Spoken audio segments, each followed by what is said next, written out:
Tatlong dekada nang namamasada ng pampasaherong jeep si Tatay Rufino at ngayon lang anya niya naranasan na mistulang walang sukli kundi abono pa sa pagod sa magapong pamamasada sa Makati City at sa Pasay City.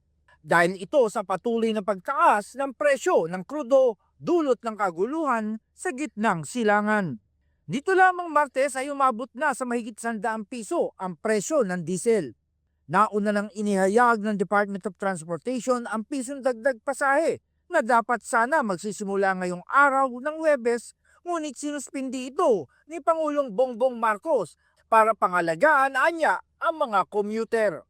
Ngunit ayon kay Tatay Rufino, kahit pa natuloy ang pisong dagdag sa pamasahe, wala rin itong gaanong tulong para makabawi sa kanilang kita. Ay, wala akong sabihin natin ho. Wala akong mangyayari ho dyan.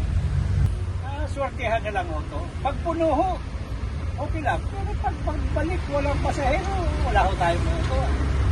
Nagsagawa ang transport groups kabilang na ang piston bilang parte ng kanilang panawagan sa gobyerno na itaas sa 5 piso ang minimum fare sa jeep at gawing 1,200 pesos na ang minimum wage. Ayon din kay Piston National President Moody Floranda, hiling din nila ang pagbasura sa oil deregulation law. Ang panawagan po natin ay una ay ibasura yung oil deregulation law at tanggalin yung isa-isak sa langis at yung sabat sapagkat sa ngayon ay halos nasa 16 pesos per liter na yung nakapatong at hindi lamang ang driver at operator yung tinatamaan nito kundi mismo yung ating mga mamamayan sapagkat sa bawat paggalaw, sa bawat pagtaas ng presyo ay pagtaas ng mga bilihin na halos hindi makaagapay yung maliit na sahod ng ating mga manggagawa. Sabi nga natin, kung dito sa National Capital Region ay 690 lamang yung sahod ng ating mga manggagawa. Pag lumabas po tayo ng NCR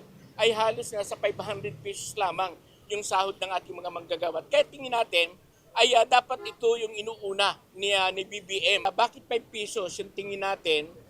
Kasi una, yung malaki ng taas ng presyo ng petrolyo. Sa ngayon ay dito lang sa malapit sa Welcome Rotunda ay 105 na o 103 ang presyo ng petrolyo. Kaya't kung kami ay nagko-consume ng 30 liters per day, mahigit po 3,000 yung kailangan namin sa loob ng 12 to 18 hours ng aming pamamasada. Kapag sinundan pa natin yung sinasabi mismo ng Department of Energy na hindi malayo na umabot sa 120 yung presyo ng diesel, kapag umabot po ito halos 3,600 pesos po yung magagastos namin sa kalsada, ano pang may uwi namin sa aming pamilya.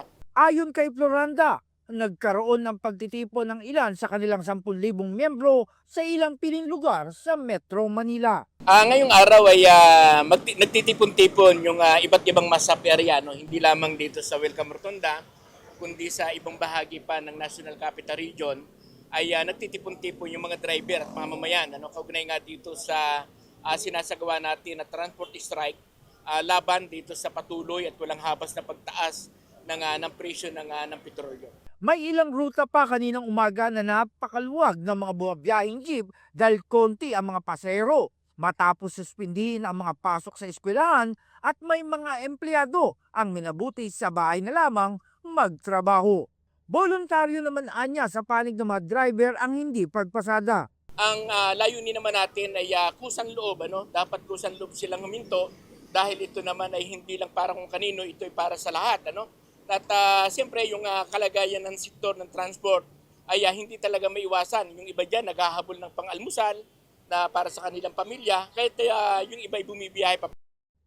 Ngayon, sinabi ni Floranda, pinakamataas na ang 300 piso na naiuwi ng mga driver sa kalahating araw o higit pa na pamamasada. Kung kami ay nagko-consume ng 30 liters per day, mahigit po 3,000 yung kailangan namin sa loob ng 12 to 18 hours ng aming pamamasada.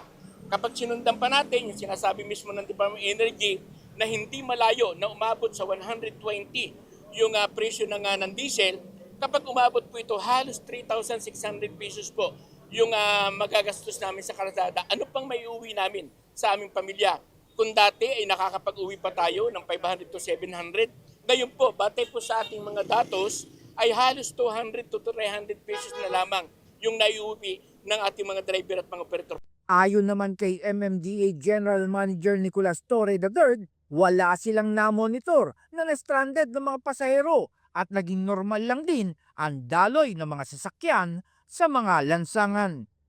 Ang kilos protesta ngayong araw ay una pa lamang sa mga katulad na pagkilos ng mga nabubuhay sa sektor ng pampublikong transportasyon na maagang naranasan ang kalbaryo kasabay ng paggunita ng Kwaresma. Ako si John Escosio, nag-uulat para sa Inquirer.net.